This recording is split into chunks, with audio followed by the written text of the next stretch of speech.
Del Evangelio según San Marcos.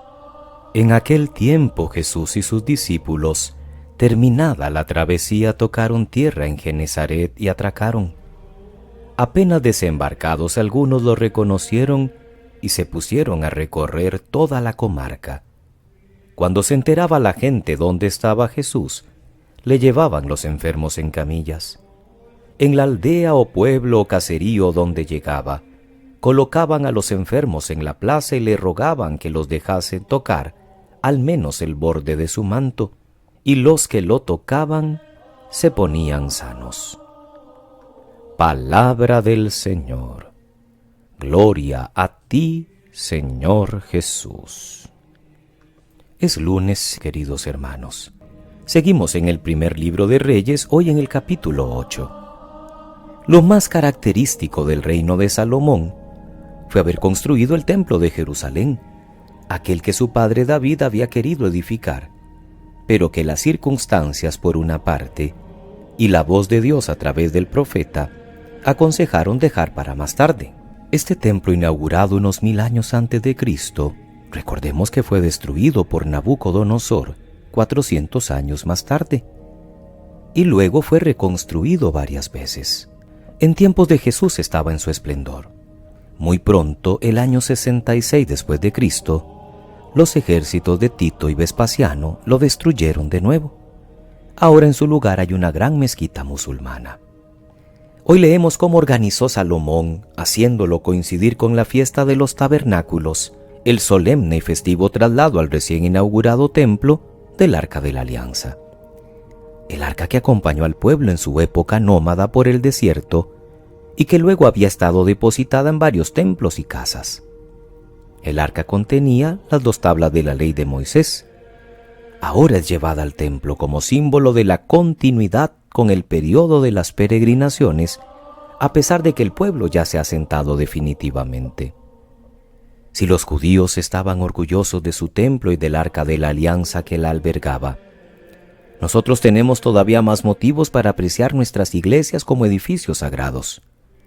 Dios está presente en todas partes, pero nos ayuda para la oración y para la reunión comunitaria y para nuestro encuentro con Dios, tener un espacio adecuado, convenientemente separado del espacio profano.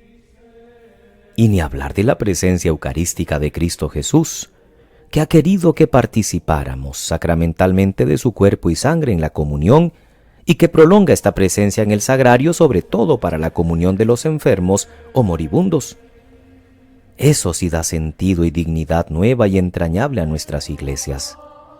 Por eso, con más motivos que el salmista del Antiguo Testamento, nosotros podemos decir: entremos en su morada, levántate, Señor, ven a tu mansión, no niegues audiencia a tu ungido. En el Evangelio de Marcos, tenemos hoy el resumen de una de las actividades que más tiempo ocupaba Jesús: la atención a los enfermos. Son continuas las noticias que nos da Marcos y los demás evangelistas de cómo Jesús era solidario y cómo nunca dejaba sin su ayuda a los que veía sufrir de enfermedades corporales, psíquicas o espirituales. Curaba, perdonaba, liberaba.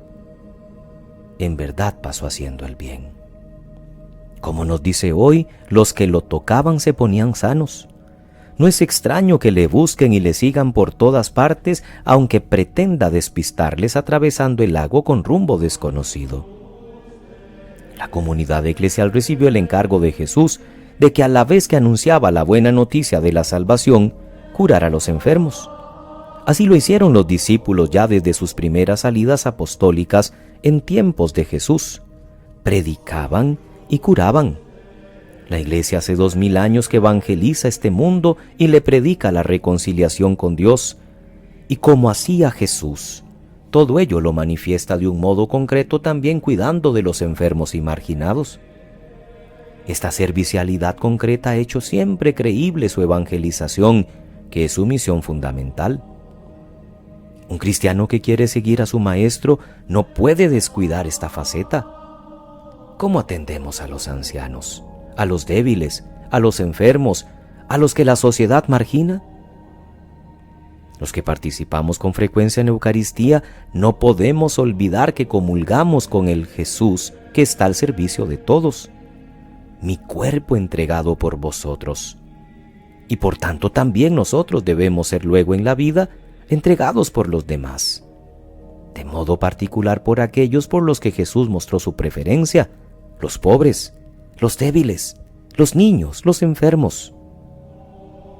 Hoy sería un día para profundizar en algunos numerales del Catecismo de la Iglesia, 1503 al 1505 y del 1506 al 1510, que tratan de Cristo médico y cómo sanar a los enfermos, que es el encargo que Jesús dio a los suyos para con los enfermos.